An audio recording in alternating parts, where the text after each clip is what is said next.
Assalamualaikum warahmatullahi wabarakatuh. Selamat siang, salam sejahtera untuk kita semuanya. Kali ini saya akan menjelaskan tentang kisi-kisi ujian asesmen sumatif akhir tahun atau sumatif akhir semester genap mata pelajaran Pendidikan Pancasila atau PKN kelas 7 Kurikulum Merdeka.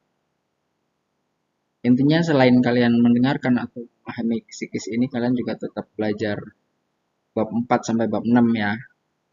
Pokoknya tetap semangat, mudah-mudahan nanti hasilnya lancar dan baik. Langsung saja bab 4, yaitu tentang kebinekaan Indonesia.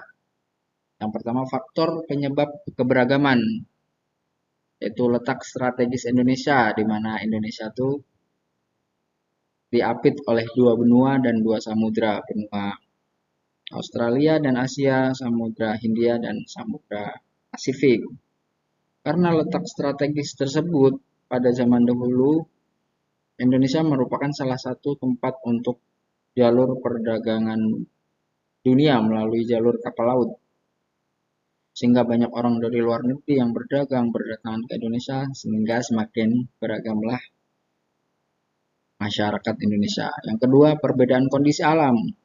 Ada yang kondisi alamnya di daerah rawa-rawa, ada yang di pegunungan, ada yang di dekat hutan, dekat pantai, dan sebagainya, mempengaruhi juga kebudayaan, mempengaruhi mata pencaharian, mempengaruhi bagaimana mereka melakukan tradisi-tradisi kebudayaan, dan lain sebagainya. Kemudian yang ketiga, keadaan transportasi dan komunikasi juga mempengaruhi. Terus kondisi Indonesia negara kepulauan, di mana ya satu pulau biasanya fokus membuat budaya di pulau itu sendiri, pulau lain bikin sendiri. Maka dari itu, karena jumlah pulau di Indonesia kurang lebih ada 17.000 pulau, kayak sangat beraneka ragam kebudayaan yang ada di Indonesia. Dan yang terakhir, penerimaan terhadap budaya luar. Penerimaan terhadap budaya luar juga sangat mempengaruhi keberagaman. Ada suku atau daerah yang mudah menerima daerah atau budaya luar, seperti ya di Betawi, di Jakarta, mudah. Nah, maka dari itu Betawi itu kan pergabungan budaya-budaya dari ya, Melayu, Sunda, Tiongkok, Arab. Nah, itu dicampur jadi budaya Betawi karena masyarakatnya terbuka untuk menerima budaya luar. Banding terbalik dengan suku Baduy yang menjaga kelestarian atau kemurnian budayanya. Dari itu mereka tidak mudah menerima budaya luar, bahkan mereka ya tetap menjaga yang budaya mereka. Berikutnya tentang Bhinneka Tunggal Ika. Bhinneka Tunggal Ika yang berarti berbeda-beda tetapi tetap satu jua. Nah, kata Bhinneka Tunggal Ika berasal dari bahasa Jawa kuno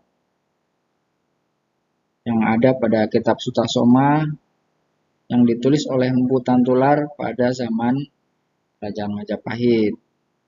Pada zaman Kerajaan Majapahit juga istilah Nusantara juga sudah mulai ada. Kemudian berkaitan dengan Bhinneka Tunggal Ika, berbeda-beda tapi tetap satu. Di Indonesia juga terdapat perbedaan agama, mana kebebasan memeluk agama diatur dalam Undang-Undang Dasar 1945 pasal 29 ayat 1. Kemudian keragaman gender. Keragaman gender, pengertian kesetaraan gender. Budaya keragaman gender itu ya bahwa ada laki-laki dan perempuan dalam masyarakat kita lah. Kalau kesetaraan gender adalah keadaan atau kondisi di mana laki-laki dan perempuan memiliki hak yang sama di hadapan Tuhan dan hukum, serta memiliki kedudukan dan peranan yang sama dalam masyarakat. Jadi bisa kedudukannya atau jabatan laki-laki dan perempuan yang sama saja di dalam pekerjaan, politik, yang penting ya gimana kemampuannya dia atau kecerdasannya dia. Tokoh perempuan yang memperjuangkan kesetaraan gender pada zaman dahulu lawan penjajahan Belanda yaitu Raden Ajeng Kartini. Kemudian usaha yang dilakukan oleh pemerintah Indonesia dalam membangun kesadaran kesetaraan gender di negara Indonesia. Yang pertama, pemerintah membentuk Komnas Perempuan. Yang kedua, membentuk Kementerian Pemberdayaan Perempuan dan Perlindungan Anak. Yang ketiga, keterwakilan 30% perempuan di DPR. Artinya di jabatan Dewan Perwakilan Rakyat ada 30% yang perempuan. Lalu suku bangsa. Suku bangsa adalah sekelompok masyarakat yang memiliki budaya sendiri sebagai identitasnya. Jadi yang membedakan suku bangsa satu dengan suku bangsa yang lain. Nah, budaya itu apa aja ya? Bisa bahasa daerahnya, bisa tari tradisional, rumah tradisional, tradisi, dan lain sebagainya. Berkaitan dengan suku bangsa Indonesia, jumlah provinsi di Indonesia ada 38. Ya, sekarang ada 38. Kemudian jumlah suku kurang lebih 1.304 suku. Nah, persebaran suku di Indonesia, di Pulau Papua dan Maluku ada suku Asmat, Dani, suku Mi, Arfak, dan lain-lain. Bali dan Nusa Tenggara ada suku Bali, suku Sasak, suku Flores, suku Ende, dan masih banyak lagi. Kemudian di Pulau Sulawesi ada suku Bugis, suku Makassar, suku Toraja, suku Mandar, suku Tolaki, suku Buton. Di Pulau Kalimantan ada suku Dayak, suku Melayu, suku Banjar. Di Pulau Jawa ada suku Jawa, suku Madura, suku Sunda, suku Betawi, suku Banten, suku Osing, sebenarnya suku Samin, masih banyak lagi lah. Lalu di suku atau di Pulau Sumatera ada suku Batak, suku Minang, Tapanuli, suku Tawai, suku Nias, dan lain-lain sebagainya. Lanjut tentang ras. Apa sih ras? Ras artinya pengelompokan manusia berdasarkan ciri fisik dan garis keturunan. Kalau tadi yang membedakan suku bangsa yang satu dengan suku bangsa yang lain berdasarkan budayanya, kalau ras berdasarkan ciri fisiknya, artinya ya bentuk matanya, warna matanya, hidung, warna kulit, postur tubuh. Nah, ras-ras di Indonesia. Yang pertama ras Mongoloid Melayu, persebarannya di Pulau Jawa, Sumatera, Bali, Kalimantan. Yang kedua ras Melanesoid, yaitu berada di Papua, NTT, Maluku. Yang ketiga ras Wedoid di Sulawesi Tenggara dan sebagian Sumatera. Yang keempat ras Kaukasoid, merupakan ras keturunan dari bangsa Eropa, India, atau Timur Tengah. Lalu yang kelima Mongoloid Asiatik, ras Mongoloid Asiatik, merupakan ras keturunan dari bangsa Cina, Jepang, Korea, Hong Kong, Taiwan, pokoknya negara-negara Asia Timur. Berikutnya lanjut memasuki bab 5 tentang menghargai lingkungan dan budaya lokal. Lingkungan, pengertian lingkungan, yaitu segala sesuatu yang berada di sekitar manusia yang mempengaruhi kelangsungan hidup manusia, baik secara langsung maupun tidak langsung. Lingkungan mencakup 3 hal. Yang pertama lingkungan fisik. Lingkungan fisik juga dibagi lagi, yaitu yang pertama lingkungan pesisir, lingkungan daratan yang terbagi lagi menjadi dataran dan dataran rendah.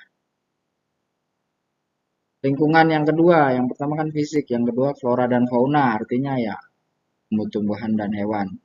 Yang ketiga lingkungan sosial, lingkungan yang mencakup manusia dan manusia lainnya beserta tempat tinggal sekitarnya, itu lingkungan sosial.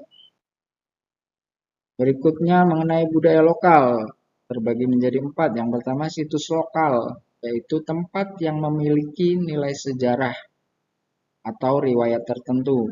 Contohnya Candi Borobudur, Candi Prambanan, kawasan Kota Tua, Masjid Muara Kudus, kemudian museum-museum,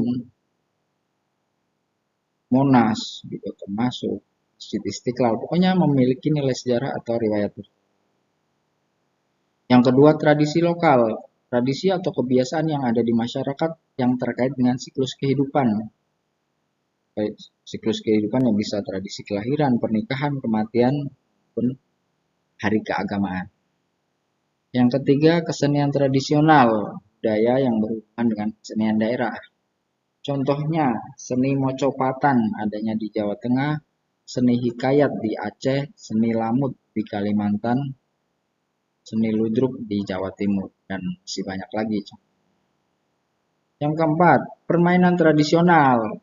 Nah, kalian harusnya meskipun udah zaman canggih, zaman handphone, tetap harus mengenali permainan tradisional, yaitu permainan anak yang diturunkan atau dimainkan secara turun-temurun. Contoh congklak, egrang, tak umpet, bakiak, masih banyak lagi.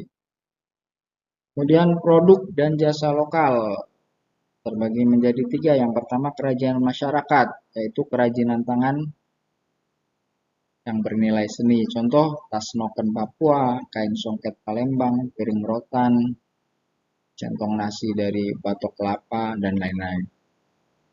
Yang kedua produk lokal, yaitu hasil produksi lokal berupa barang bermanfaat dan bernilai jual. Contoh sepatu, baju, tas, meja, kursi,